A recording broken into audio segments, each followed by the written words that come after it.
Good morning guys. ये है next day morning. कल को मैंने जो सामान खरीदा वो सब मैं आपको बाद में दिखाऊंगी। फिलहाल मैं रेडी हो गई हूँ वैष्णो देवी जाने के लिए, और ट्रेन हमारी बहुत लेट थी तो इसलिए हम घर से ही लेट चल रहे हैं। फिलहाल मैं रेडी हो चुकी हूँ, क्या बोल रही हूँ, फटाफट बैग उठाऊँ अपना मैं और चलूँ। देख लो 11 बजने वाले हैं। चलो फिर मैं आपको रेलवे स्टेशन पे मिलती हूँ। तो मैं और पापा जी पहुंच गए रेलवे स्टेशन यहाँ पर, ठीक है, और अपने ट्रेन का इंतज़ार कर रहे थे। इतने में हमारी ट्रेन भी आ गई, ठीक है। तो यहाँ पे वीडियो की शुरुआत में मैं जो बात करी थी शॉपिंग की, वो शॉपिंग मैंने एक दिन पहले करी थी। वहाँ जाने के लिए जो जो सामान भी लेना था वो शॉपिंग मैंने करी थी, वो मैंने रिकॉर्ड भी करी थी वीडियो।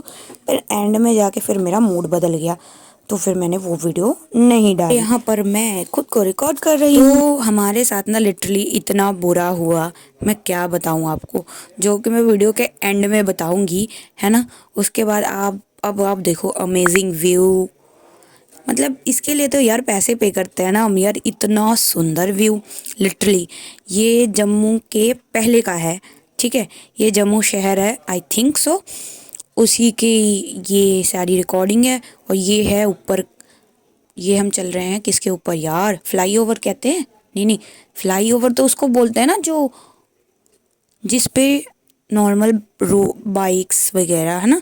ये जो हमारा पुल होता है उसको बोलते हैं, ट्रेन के पुल को क्या बोलते हैं, फ्लाईओवर तो नहीं बोलते, फिर फ्लाईओवर ही बोलते हैं। बताना मेरे को कमेंट सेक्शन में क्या बोलते हैं, ठीक है। इसमें मैं कंफ्यूज हूँ, ठीक है। उसके बाद तो ये इतना सुंदर लग रहा था, लिटरली क्या बताऊँ। चलो अब इस व्यू के साथ में ना मैं सस्पेंस को ख़त्म ही कर देती हूँ। यहाँ ये कहानी लिटरली ध्यान से सुनना, और कहानी के साथ साथ एक और चीज़ बता देती हूँ कि अगर आप यात्रा पर्ची कटवाने के लिए जाते हो उसकी भी ना डिटेल में मैं एंड में बताऊंगी। पर शुरुआत में मेन चीज़ बता देती हूँ कि रात को 10 बजे के बाद ना यात्रा पर्ची नहीं कटती है। तो अगर आप लेट पहुँचते हो, आपने इंटरनेट से पहले ही ऑनलाइन बुकिंग नहीं करी उसकी, तो आपको रुकना पड़ेगा। और नेक्स्ट डे आपको मॉर्निंग 6 बजे से आई थिंक स्टार्ट होता है यात्रा पर्ची के लिए, तो आप तब यात्रा पर्ची कटवा सकते हैं, ठीक है ना। ये आ गया जम्मू स्टेशन। उसके बाद देख रहे हो कितनी ज़्यादा भीड़ है, लोग मतलब इतने ज़्यादा लोग जाते हैं वैष्णो देवी के लिए, बहुत ज़्यादा। उसके बाद ये क्रॉस करके ना इतना अच्छा व्यू आ गया ना, क्या बताऊँ। तो हुआ यूँ कि मैं और पापा बिछड़ गए थे। उसकी कहानी मतलब बिछड़े क्या हुआ कैसे बिछड़े वो मैं वीडियो के एंड में बताऊंगी। लिटरली मैं बता रही हूँ बिछड़ गए थे, और मैं घबरा गई थी, पापा तो बहुत ही ज़्यादा घबरा गए थे। मैं तो बस यही मना रही थी किसी तरह मिल जाए भगवान जी। तो मज़े की बात यह बताती हूँ, और मेरी किस्मत किस्मत समझ लो बहुत अच्छी थी कि मैंने 2 बारी दर्शन किए माता जी के। एक बारी मैं गई, कोई दिमाग कुछ, अब पापा तो घूम गए थे, दिमाग में कुछ घूम मेरे सोच ही नहीं चल रही थी, दिमाग ही नहीं काम कर रहा था। अभी भी मैं बोल रही हूँ तो दिमाग नहीं काम कर रहा मेरा। तो मैं यही सोच रही थी बस किसी तरह मिल जाए यार, और ये आ गई गुफा, ठीक है। तो आगे कहानी को कंटिन्यू करते हैं। तो फिर मैंने क्या किया, पापा नहीं मिले, मैं सुबह सुबह ही पहुँच गई थी, तो मैंने किया दर्शन और फिर लिटरली वापस आ गई। तो मैंने सोचा चलो पापा को एक बारी फिर से चेक करते हैं कि पहुँचे कि नहीं। और ये पहुंच गए हम कटरा स्टेशन। उसका व्यू आप लोग देख लो। बीच बीच में मैं ये जो आ जाता है उसको भी बोलने लगती हूँ, और कहानी को कंटिन्यू करते हैं। तो फिर मैंने मतलब दर्शन करते वक्त यही मनाया, पापा भी यही मना रहे थे कि मेरी बिटिया मिल जाए, क्योंकि फ़ोन तो चल नहीं रहा था और मैंने रिचार्ज भी नहीं करवाया था, वहाँ वाला सिम भी नहीं लिया था, मेरा प्रीपेड सिम कार्ड है। तो उसके तो अब मैं निकल चुकी हूँ कटरा रेलवे स्टेशन के बाहर। ये बाहर का ऐसा व्यू है, जो नहीं गए उनके लिए, जो गए हुए हैं उन्होंने तो देखा ही है। और यहाँ पे मैं थकी हुई हाय करती हुई बाहर निकल रही हूँ। ये हाय वाला हाय नहीं था, हाय वाला हाय था, ठीक है। तो वहाँ पे अगर आप पूछोगे ना कि यात्रा पर्ची बनती है, बिना उसके आप चढ़ाई स्टार्ट नहीं कर सकते हो। ये बहुत इम्पॉर्टेंट इन्फॉर्मेशन है, ये यहाँ पे स्किप मत करना। इसके बाद सारा सुन के ही जाना, वो आपके लिए बहुत प्रॉफिटेबल होगा अगर आप वैष्णो देवी जाना चाहते हैं तो। यहाँ पर आप देखो ये यात्रा पर्ची के लिए ही भीड़ है, जो लाइन लगी हुई है मेन, यहीं से लोगों को नॉर्मल पर्ची कटवानी होती है। अगर आपने पहले पर्ची नहीं बनवाई, या तो आप ऑनलाइन करवा लो या तो आप ऑफलाइन करवाओ। ऑफलाइन आपको यही लाइन बना के यहीं से आपकी पर्ची कटेगी। और आपको अगर जब रेलवे स्टेशन पे आप पूछोगे ना तो आपको बोलेंगे कि अन्नपूर्णा जो स्टे है वहाँ पे आप जाओगे वहाँ पे बन जाएगी, पर बट ऐसा नहीं होता, वहाँ पे वो बनाते नहीं है, वहाँ पे वो उनका ही बनाते हैं जिन्होंने वहाँ पे स्टे ले रखा होता है, समझिए। अगर आपने वहाँ पे स्टे बुक कर रखा है तब तो आपको ये यात्रा पर्ची बना के दे देंगे, अदरवाइज नहीं देंगे। यही थी इम्पोर्टेंट इन्फॉर्मेशन। और नहीं तो आप ऑनलाइन करवा के जाएं, ऑनलाइन के लिए आप यूट्यूब कर सकते हैं या गूगल कर लीजिए, वहाँ से आपको नॉलेज मिल जाएगी, उसका मुझे कुछ खास पता नहीं है। तो जी उसके बाद हमारी ये यात्रा पर्ची कट गई और हम सब लोग निकल गए। हम सब लोग मतलब मैं, पापा जी और एक फैमिली मिल गई थी वो। तो अब ये पहुँच गए हैं हम बाणगंगा, ठीक है जी। हमने वहाँ से लिया था ऑटो, ऑटो बुक करा और पहुँच गए बाणगंगा। बाणगंगा से पहले उतार देते हैं वो अन्नपूर्णा स्टे के पास में ही, ठीक है। तो वो आपसे जो भी 100-150 रुपये मांगते हैं आई थिंक, हाँ 100-150 पहुँचा देते हैं। और यहाँ फिर हम बाणगंगा के पास पहुँच गए हैं। लिटरली ये नीचे से मतलब ऊपर जब आप वो गेट से अंदर घुसोगे फिर अंदर आके थोड़ा इन्होंने ऐसे सजाया वजाया हुआ है, उसके बाद आप नीचे सीढ़ियों से उतरोगे। ये पहुँच गए हम बाणगंगा और ये रात के 1 बजे पहुँचे हैं हम। ये एंट्री कर रहे हैं बाणगंगा के नीचे, ठीक है जी। उसके बाद फिर ये नीचे का ही है, वहीं अभी ऊपर का ही है। उसके बाद हम लोग ही नहा धो के रेडी होके चल पड़े हैं। रात को हमने 1:30 बजे शुरू करी थी चढ़ाई। और अब भी सुनो, अब आएगा मज़ा असली। तो यहाँ पर आप ऐसे ना मूर्तियाँ बनी हुई हैं स्टार्ट में, ये सब देखते हुए ना कहानी को कंटिन्यू करते हैं जहाँ से मैंने छोड़ा हुआ था।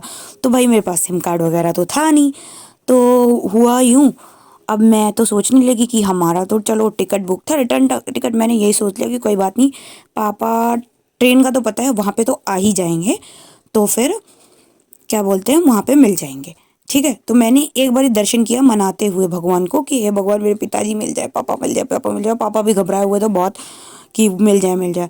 तो मैं दर्शन करके एक बारी दर्शन करके मैं लौटी, ठीक है। जब मैं लौटी तो मैंने सोचा चलो एक बारी और अनाउंसमेंट करवा देती हूँ, पापा क्या पता अब तक तो आ गए हूँ।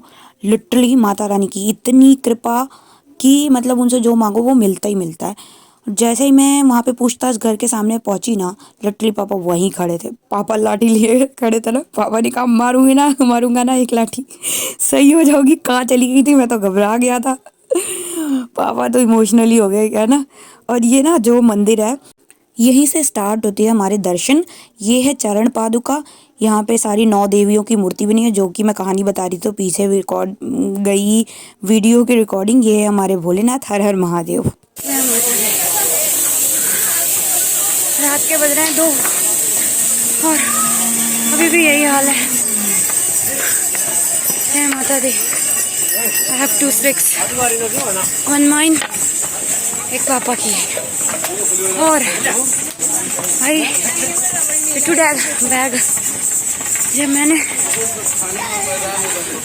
पैक किया तो बहुत कम सामान लग रहा था, अभी जब उठा के लेके चल रही हूँ तब रियलाइज़ हो रहा है भाई इतना ज़्यादा सामान था। अरे इसमें कंबल है ना उड़ने के लिए, उसी से बहुत भारी हो गया है, मुझसे बोला भी नहीं जा रहा।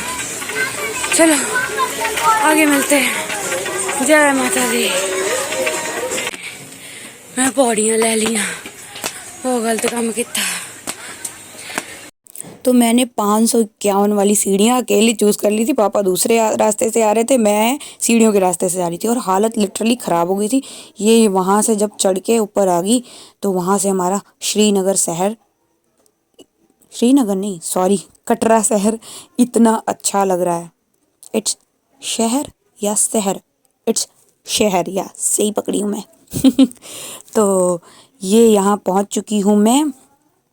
वैष्णो देवी दरबार देख सकते हैं आप यहाँ से। जय माता दी। इतना सुंदर लग रहा था लिटरली यार, बहुत ही सुंदर। तो ये सुबह हो गई है और ये मतलब इतना अच्छा और अद्भुत सही टाइम पे मैं पहुंच गई थी। मतलब 1:30 बजे शुरू किया था मैंने चढ़ाई और मैं चढ़ गई थी 5:30 पे। 4 घंटे में मैं चढ़ गई पूरा। यार पंगा हो गया, पापा मेरे आगे आगे भाग गए हैं, मैं गुम गई हूँ, अलग अलग हो गई हूँ, अकेली रह गई हूँ। अब मैं पूछताछ काउंटर पे जा रही हूँ अनाउंसमेंट करवाने, मिल जाते तो ठीक, उसके बाद मैं फ़ोन जमा करके निकलूँगी, आगे देखते क्या होता है। तो सारी कहानी तो मैंने आपको बता ही दी है पहले कि पापा फिर मिल गए थे। एक बारी दर्शन करके मैं निकली थी, फिर पापा के साथ मैं दोबारा दर्शन करने गई। ये माता रानी की कृपा ही थी जो मैं घूमी और फिर मेरे को 2 बारी दर्शन हुए। फिर पापा जी मिल गए, फिर हम लोग ये वापस लौट रहे हैं, तब की रिकॉर्डिंग है, बिकॉज हम वेट कर रहे थे वो केबल कार का जो ऊपर लेके जाती भैरव बाबा पे। तो 1.5-2 घंटे खड़े थे, फिर पापा की तबीयत नहीं ठीक थी तो हम लाइन से बाहर निकल के सीधे हमने नीचे का रास्ता पकड़ा और हम नीचे आ गए, क्योंकि यार चढ़ने की हिम्मत नहीं थी यार। 1.5-2 घंटे खड़े थे, फिर भी हमारी बारी नहीं आई। फिर हम लोग डायरेक्ट वापस ही चले आए। फिर हमने दर्शन भैरव बाबा का नहीं किया, पर जो फर्स्ट टाइम जा रहा है उसको ज़रूर दर्शन करना चाहिए, तो नहीं तो यात्रा अधूरी मानी जाती है अगर आप भैरव बाबा के दर्शन नहीं करते हैं। तो भाई ये था कहानी का सार कि आप अपनों से ना बिछड़े जी, ठीक है, और अपनों के साथ साथ ही रहे, मेरे वाली गलती ना करे, भागी ना आगे आगे, है ना, नहीं तो ऐसे बिछड़ जाएंगे। और वहाँ पे जाके नया सिम ज़रूर ले लें और साथ वालों को भी दिलवा दें। यहाँ पे मैं थक चुकी थी बहुत ज़्यादा, तो फिर मैं अपने पैरों की मसाज ले रही थी और फिर हमने लिया रात भर का स्टे। हम लोग रात को पहुँच गए थे, रात भर का स्टे किया, उसके बाद हमने अगले दिन की पकड़ी ट्रेन और सुंदर सुंदर व्यू देखते हुए वापस आ गए। अगर जी वीडियो अच्छी लगी हो तो चैनल को सब्सक्राइब कर लीजिए। बाय।